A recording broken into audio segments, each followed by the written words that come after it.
Good morning from Vietnam, Mel. Hey, good morning. How are you, man? I'm good. Happy New Year to you and to your family. We wish you all the best this year. Thank you so much. And to you too. Happy New Yeah. Year. Hey, thank you very much, Mel. Thank you so much for joining the Inside Sharing Show. And Yeah, let's say with you, we want to bring great people to join so that the people can, hear good stories. They can learn from the experts and get inspired by the works that they are doing. So I'm inspired by what you are doing. I really appreciate your time to thank come you. in and share your story. Okay. Thank you so much for being Thank here. you. For choosing to allow me to come onto your show. I appreciate that for you and for Vivian as well. Thank you so much. Thank you. Thank you. Mel, I'm gonna bring you all the way back to when you at university and get out of the Okay. university. Okay. So, can you share with us the journey that you've been doing and what made you choosing this field, being a coach and bring greatness out for the people, though? Sure, sure. I don't know how much time we have, because I can talk, let me tell you. My wife say, I think enough now, it's like you talk too much, but anyway, I will tell you a little bit about the story and for your audience as well. I'll be frank with you. We don't come from a very rich family, and I have been very indebted to my father and mother who worked so hard to able to send me overseas to study. Yeah, so that's the Mm, first thing.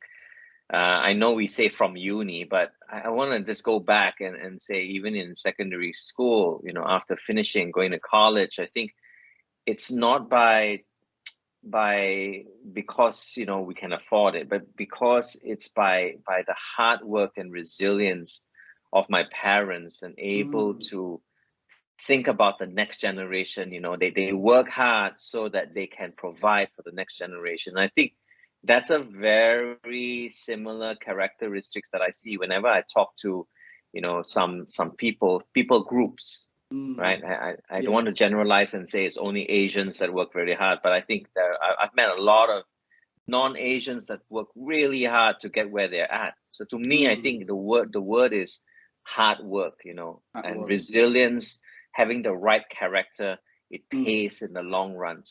So yeah, I managed to go overseas to Melbourne. Actually, that's where I live. Yeah. But I started to be exposed to a different country, a different system, a different way of living, Mm. and I realized that this is amazing, right? Being able Mm. to live. I was originally from Malaysia, so Mm. it's quite near Vietnam, right? Yes. Now. So yeah, and so when I graduated, there's only one thing in my mind, huh? One thing only, Mm. and it is I feel I wanna go back to Malaysia. That's the first thing. I didn't want to stay in Australia to work and everything. I could have, right? Mhm. But I said, I want to go back and, in a way, when I start working, I can thank my parents for doing that, right? So I started working, and my first job, I can tell you, is in advertising. Now, Ah. why advertising? Like, advertising has been just, I don't know, I have this interest inside me, right? Even in uni time, I have this interest and curiosity that Mm. maybe I'll make it good in advertising, because Ah. advertising seems so fun. They create advertisement and all of this. They meet famous people. We shoot. So I was very drawn to that Ah. environment, right? So I joined, managed to get a first job, second job in advertising. But you know what? I didn't last that long because it was really tough. Ah. They really worked me very hard. So I'm like, I wonder whether I'm called to do this, right? And Ah. one day whilst I was working, I realized this. It like came as a realization. I looked at my boss and my boss's boss. Mm. And I said, what's the difference between me and my boss's boss? Mm. Hey, it looks the same. It looks like they are just higher than me, but they do the same thing. They go to the client, they sometimes back the client and say, please buy our creative, we work so hard. It's same thing. And I was doing client servicing, right? Client servicing, going to the client servicing, and I thought, nothing will change. I'll just continue. I'll become old and I get stuck in this industry, and I'm always servicing other people. So I thought, what do I do? So what I did, is I flipped the other side. I joined the marketing company that was hiring the advertising companies. So from servicing, becoming client. Right? Exactly. So I joined places like Colgate, Johnson and Johnson, all these American companies, but in Asia, excuse me. And I started growing in that area. And of course, I was a very good marketer, I think, right? Myself. I've won awards, I have got promoted many times. And also I jumped to different companies. So I was very much quite a famous marketer in parts of Asia, right? So now I know. That's my past, man. So fast track that 12 years already in this field of marketing, advertising, and all that. And then I had an opportunity to be general manager, right, of a company. And I started to realize, there's a lot different just being very specialized in something like marketing or advertising. And there's a difference between handling all the challenges of a real company, right? HR, finance, client management, stakeholder management, which means your shareholders, right? So many challenges, and then working with your people. That to me was my biggest learning, actually.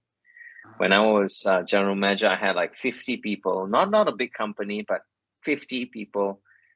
And man, I think that was my biggest aha. The aha is people became my business.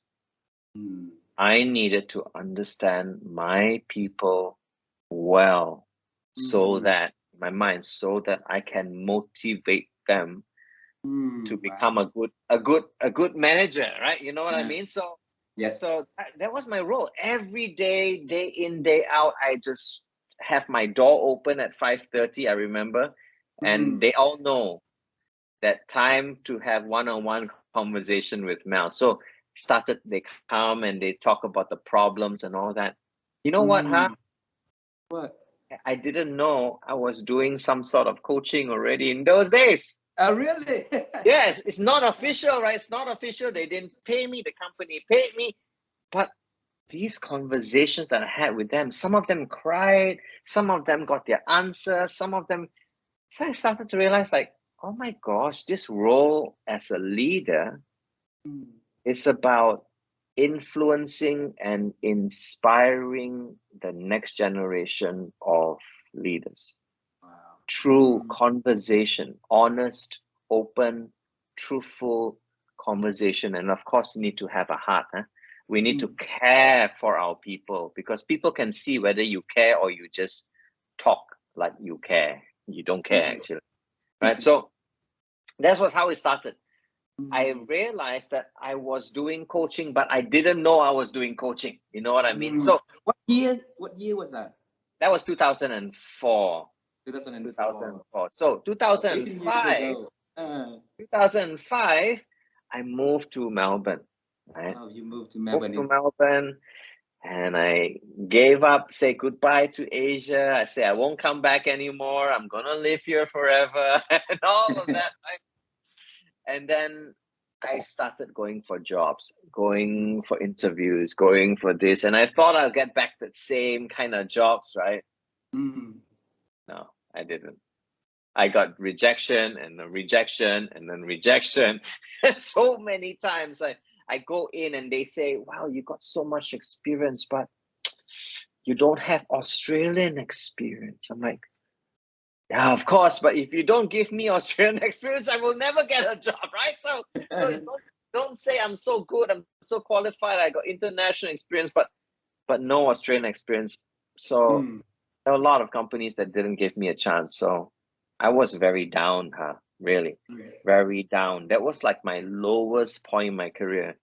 It was actually my highest point because I was general manager before I left, right? Uh-huh. Highest point, left, and then came to Australia, lowest point because I didn't get a job for 3 months. I tried getting rejection after rejection, and I almost gave up. I'm like, you know what? Maybe we don't live in Australia. Maybe we pack our bag and go back to Malaysia. So I'm like, I thank God, really, I thank God that I managed to get into this thing called coaching. And you can't believe it. You can't believe how I did it. Oh. I practically gave up, I was at the end of my patience already. And I say, you know what? I just said, God, just tell me what to do. I give up. Mm. And I had an impression to get into coaching. Now, at that point of time, I don't know what coaching is. I just got an impression that I've got to get into this field called coaching. So you So didn't I even know coaching back then? I don't know. So I Google. Wow. And then I find this place, very few of this school teaching coaching, right? Not a lot, right? Not like now, not like 2022. Now Yes. you type coaching, you got so many things about coaching. In those days, very few. And I had to call them, right? 2005, remember? I called them, I sent them email and say, hey, I'm interested in coaching. I called 3 places. Only one place come back to me. Mm. That's the school I signed up with. So you yeah, had no job back then, and then you paying to get the certification in coaching back then also. Yes. And absolutely. so what's next then? Yeah, I got into that coaching, and I'm so thankful. After I got into coaching, a few months, it's a 1-year program, by the way, it's a very slow program. Mm. The next month I got a job. I became a salesperson. I started Marketer, selling. become a salesperson. Exactly. I think you know what I mean, right? A marketer is always very up there. You're like, oh, I'm giving you the marketing thing, or how to build the brand and everything. And salespeople, please sell my product. Go out there and sell my product. So I'm always like that. Sorry to say this. I know this is recorded. I always talk down to my salespeople. I'm very bad. I'll admit it. I always say, you guys don't know how to sell, I give you all these bullets. You must go out there and use the bullets properly. We're building brand awareness and advertising and all that. But the salespeople always say, yeah, you marketing people don't understand. You have to go down there and learn how to sell to the distributor and the wholesaler and the retailer and all that. You guys don't know. You're talking rubbish. So we always have a fight, but I didn't care. But this time, I was salesman. So now I have so much respect for people who are doing sales, okay? Because salesman is the best skill that anyone can learn, really. And if you can be a good salesperson, you can do well in life. I really believe that. I really believe that, right? Remember, I'm selling water. I was a salesman selling water in Melbourne. You can actually turn the tap and drink straight from it. That's so good. Our water quality is very high, right? And imagine I'm selling water to people who can get water from tap and drink straight. So how do you do that, right? So that's where I learned, because I started learning coaching, right? So I started learning how to ask questions. I started to learn about human behavior. I started to learn how people respond to me, the way they look, the way they work. I know the techniques to how to work with people, you see? So in the first 1 year when I was studying coaching, I was using this skill set to use it on all my future customers, right? Oh, I'm gonna face rejection. Okay, how do I turn the question around, and do all that? And you know what? I'll be truthful. I was quite successful as a salesperson as well. Wow. One of the things I realized that sales it's a game of numbers. So I knew my acceptance rate. My acceptance rate was about 5 to 7%. That's 5 all. to 7. Remember, this is water, right? So that means I have to see at least 12 customer, 13 customer. Oh, I see it's more, 7%, before I get one sale. Wow. Get it? It's a math Yes. thing, isn't it? So every time, imagine this, every time I face rejection, I'm getting happier. Because I know, oh, my sale is coming. I told my mind that your sale is coming, and very, very, very certain my sale came. I think, again, it's all about human connection, isn't it? When you connect with someone at a different level, not just connect in the mind, right? Because I can talk to you, you can say, oh, you're smart, I want to learn from you. But when you connect with the heart to someone, people feel that energy, or whatever we call it, right? That reciprocity, they receive from you what you're giving. And that's when the connection happens. And I realize I close the sales that way, when I can connect with someone, not just here, but also here. I become like a friend to them, isn't it? Right? And I connect with them, and I treat them like a real human being. It's like a precious human being in front of me. And you know what? People just want to talk to me. Seriously. After a while, they're like, oh, you set up my water system already? Hey, can I get you a coffee? I'm like, sure, thank you. It's true. I have coffee with them, and then better still, they recommend me to other people. Because they're like, you're very different. You're not like every other salespeople. Other salespeople, they only think of wanting to sell you something. But you care for me. I don't know what. And that's where I learned that, human beings, whenever we go, everywhere we go, whatever we do, always remember there's another human being right in front of us. And we've got to make that person feel great. Wow. That's what I I really, really love that though, because I'm coming from the sales background, right? And I'm exactly like what you're saying. I try every time meeting a person is I give them a full attention. I want to know them in the whole history of what they've been doing, the challenge and stuff, so that when we come and we talk, there is a foundation that's set up already, and everything that we do, if it's not successful in the sale, it's okay. I'm having a new friend, right, too. So absolutely, yeah, so, very true. Yeah. So what's next after that? Yeah. So I would like to have said that, everything went smooth after that, but it didn't. It didn't. Life is not like that, right? Life is not just one straight road to your destination. Sometimes you have to do a little bit of turn and twist, and sometimes even reverse back and then go again, and then hit your head and learn something. So for the next 5 years, I actually didn't do coaching as a profession. I after my sales job, I was promoted. I became general manager again in Australia, right? So I had this privilege to work with the company and grow the company, and so after I finished that position there, I went to another company, and I went into telecommunications at the point of time. So I helped a friend actually manage his distribution network, right, of all those shops across Australia. So I was the person in charge of operations. And again, everything I realized was it's about people. People. Industry you change is okay. But remember, what doesn't change is you're still working with a person.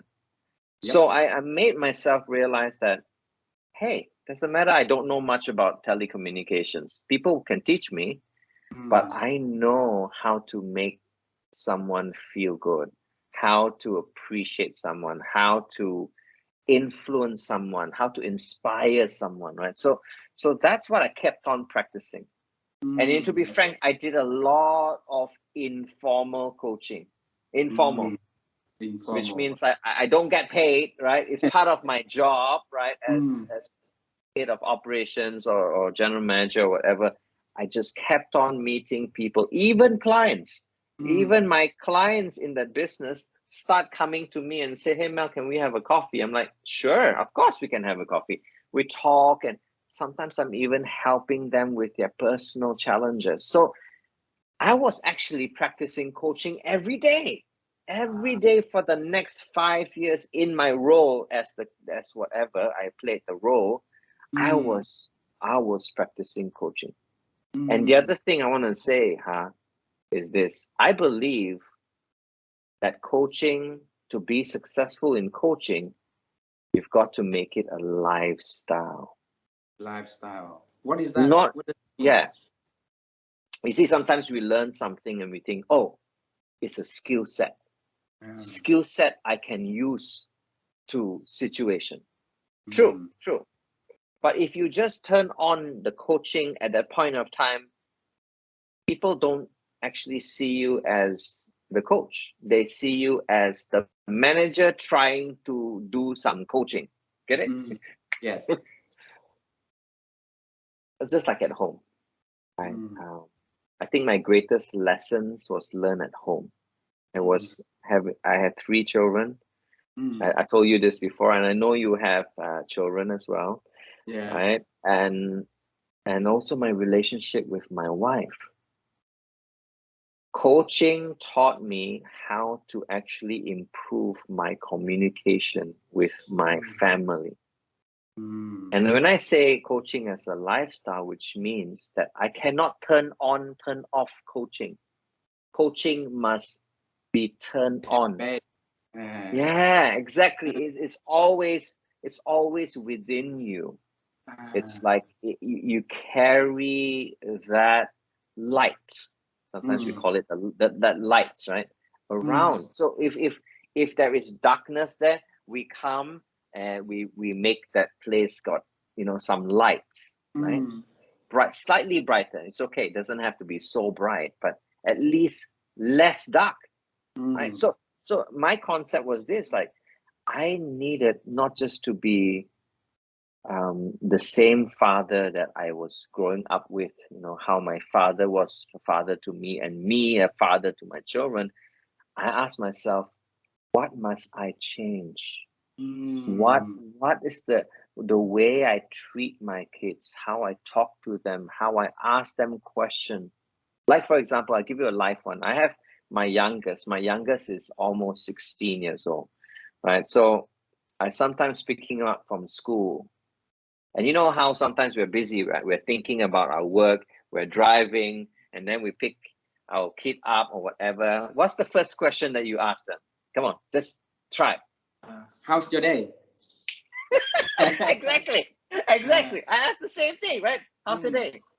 Guess what's the answer? Fine. Yeah, good. And you know that the young generation today, right? They don't want to talk much, right? They're like good, yes. And they make all kinds of sound. That's okay. and I thought, hey, if I continue to have this pattern, because everything to me is a pattern, pattern to continuously ask same question, I will always get same answer. Good. So I have to change. No, not my kid change. I have to change. I have to change the pattern inside me and ask better question. Yes. So I ask now. Obviously, years I've been practicing, and now I say, tell me some of the things that happened today. right? So he cannot say no, yes, maybe. He cannot say. He will say, oh, okay. Sometimes I say, what are some of the highlights of your day? Mm. So it's like, oh, highlights. Oh yeah, actually today in this class in math, we did this, and I asked the question, and my teacher said that was a great question. And so I'm learning about what my kid is going through in school, versus to say, how's your day? Oh, good. Okay. What do you eat? Did you eat your lunch? I packed you the lunch. Did you eat? No? You know what I mean? Yeah, Yes. sometimes we just so directive with our question that our kids just shut down, and I'm not saying this with everyone.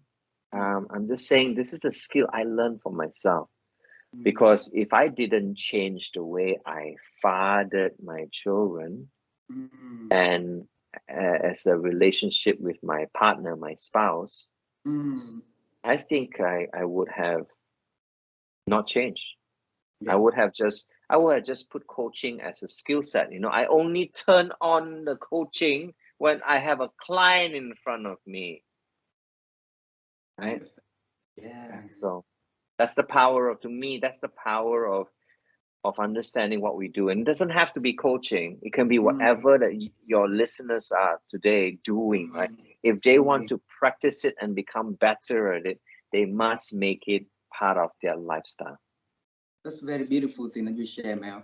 Because I've met a lot of people, and then they're very good when they turn on the coaching with their client.